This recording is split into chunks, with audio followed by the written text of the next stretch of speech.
Good morning, guys. Anon here, and holy shnikes, we have a banger today. So Scarlet and Violet is officially dead, done, complete. The TCG is done. Um, so I think PokeBeach first broke the rumor back in March that we were going to end the era, and I was skeptical. I mean, I was skeptical as late as yesterday, where I'm like, I don't understand why the Pokemon Company would change their release cycle. Because if you could look back in history, the last 3 generations, 4 generations, you had the base set starting February, March, uh, etc. And what we know from Pokemon is they do everything in 3-year cycles. It's just what they do. So for something like this to change materially, there has to be something big.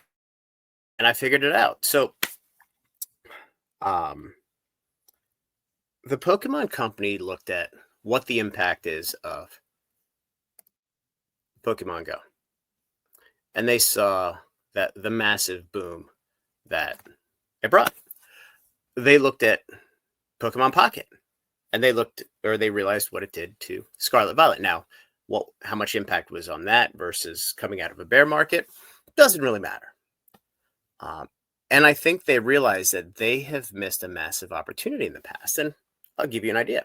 So if you look at Scarlet and Violet, and that's the reason I have this, it came out November 18th of 2022. The problem with that is that Silver Tempest came out October 11th of 2022. So at the very tail end of Sword and Shield, there's this new game that came out that was Scarlet and Violet on the Switch. The problem is, and as most of you should be aware if you're in the video game space, outside of that first 2 or 3 months of a new game being out, the hype just falls off a cliff until you get a DLC. Now, I'll admit, I'm not a big Pokemon video game fan, but a lot of people that I know are. So in this scenario, Pokemon came out with the game, and then it just kind of sat and marinated for 3 months until base set for Scarlet and Violet came out. So what they're doing, and I'll get into the TCG piece because I have all the information. We'll get into it. And again, I'm not affiliated with Pokemon. I'm not affiliated with any of the distributors, anybody. I'm just a dude I'm just connecting the dots. So in my mind, I was super skeptical because it's like, well, why would they change the release schedule? And then it dawned on me. They are syncing up the release of the video game with the release of the TCG to maximize the hype day one. That's what they're doing because they're a bunch of freaking geniuses, as we just saw with Black and White. So let's look at Pokemon ZA. So Pokemon ZA, not a whole lot of spoilers out other than the initial release was just back in February for Pokemon Day. A lot of this stuff isn't relevant to the conversation, but Mega Evolutions. Now we've seen the spoilers, we've seen the trademarks, that Mega Evolutions is potentially the next generation, Gen 10. So we have a game that's coming out in late 2025. That's what they gave us. So if they put out the game in late 2025 and Mega Evolutions, let's call it that, theoretically, doesn't come out till March of 2026, you've lost 4 months of hype where you may as well just light that opportunity on fire. So what they're doing is they're cutting Scarlet and Violet short. So Black and White will be the last TCG set at 10.5. September is going to be ME1, Mega Evolutions 1, Mega Evolutions Base. November is going to be ME02. And the reason for this, again, is to sync it up with the video game. So it is such a massive opportunity for Pokemon. In my view, they just decided to cut Scarlet and Violet short. It is what it is. Let's sync up the video game and the TCG, and let's just roll, baby. That's where they're at. Now, how does this impact you guys? The obvious question that I had was, is it going to change the rotation cycle for the TCG and the reprint cycle? And in my view, it probably doesn't. However, it could. So if we're going back to the 3-year cycle, does it make sense for SV 1 through 4 plus 151 to rotate in March or April? Because they haven't announced the dates yet. Or does it make sense to rotate in September like they used to pre-COVID? If that's the case, they may rotate those 5 sets out of print sooner than later. I don't know the answer to that, but it's something super interesting because if you think a set can be reprinted through March of 2026, and then all of a sudden you cut 6 months off the risk cycle, it increases the risk reward opportunity of those sets exponentially. So from my perspective, I've been thinking all along that they're going to dump a pile of booster boxes on the market just right before, either Q4 of 2025, Q1 2026, right before the rotation, with new print capacity coming up, etc. But that may not be the case. So I'm putting that out there because it could go either way. I know people have asked the question about, does the reprint happen on the 2-year anniversary, or effectively the roll off for reprint, the risk of reprint? And again, there's no written policy. This is just looking at the history and making an educated guess. Or is it going to push until what is it, E or F, whatever the letter is in the bottom of the cards, just rotates out in total. So let's get to the release.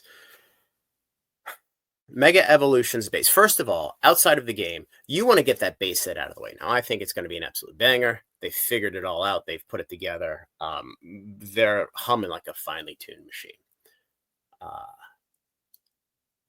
But you want to get base set out of the way well before the 30th anniversary. Because the worst thing you can do is you have 30th anniversary on February 26th, I think the date is, and then all of a sudden 2 weeks later you release a base set. It's like farting in church, right? It's just something you don't do, to coin a phrase. So it's ingenious on multiple levels, on the marketing, the psychology, the game, just looking at the hype cycle and the opportunity. So Mega Evolutions MEO1 is going to be released in September. Why know that? Because there are order pages that have been circulated in multiple regions of the world that stated that. And initially it was SV11. That is now changed. And to Pokemon's credit, they try to keep this thing under wraps as much as possible. And they do a fantastic job of doing it. Again, this is just me kind of connecting the dots and using a little bit of logic and business sense to say, oh, yeah, this makes sense. It's probably what they're doing because it's the smartest thing to do. Now, if it was Hasbro, it's like, that's the dumbest thing to do. It's a stone cold lock. They're going to do it. But I digress. So in November, it's going to be super interesting because we're going to have MEO2 come out. No idea what the set is. But we're also going to have an ultra premium collection.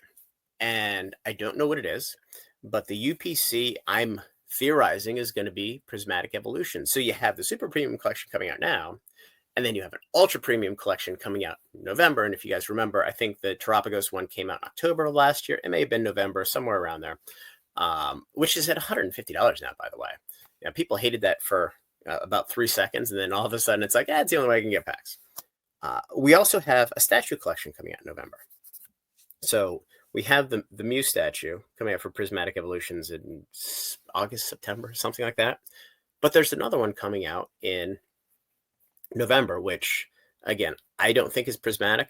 I think it's going to be your black and white statue. But again, I'm just guessing. I don't know. So all of that being said, it is 100% confirmed. And, we're going to get the Trust Me Bro comments in the comment section.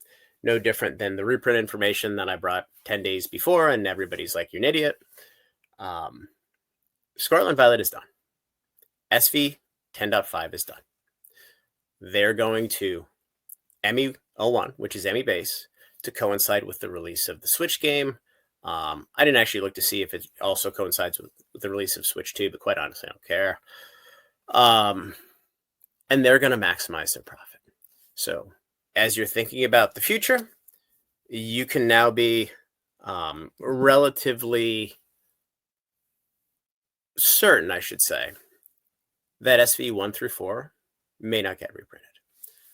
SV 5, 6, 7, 8.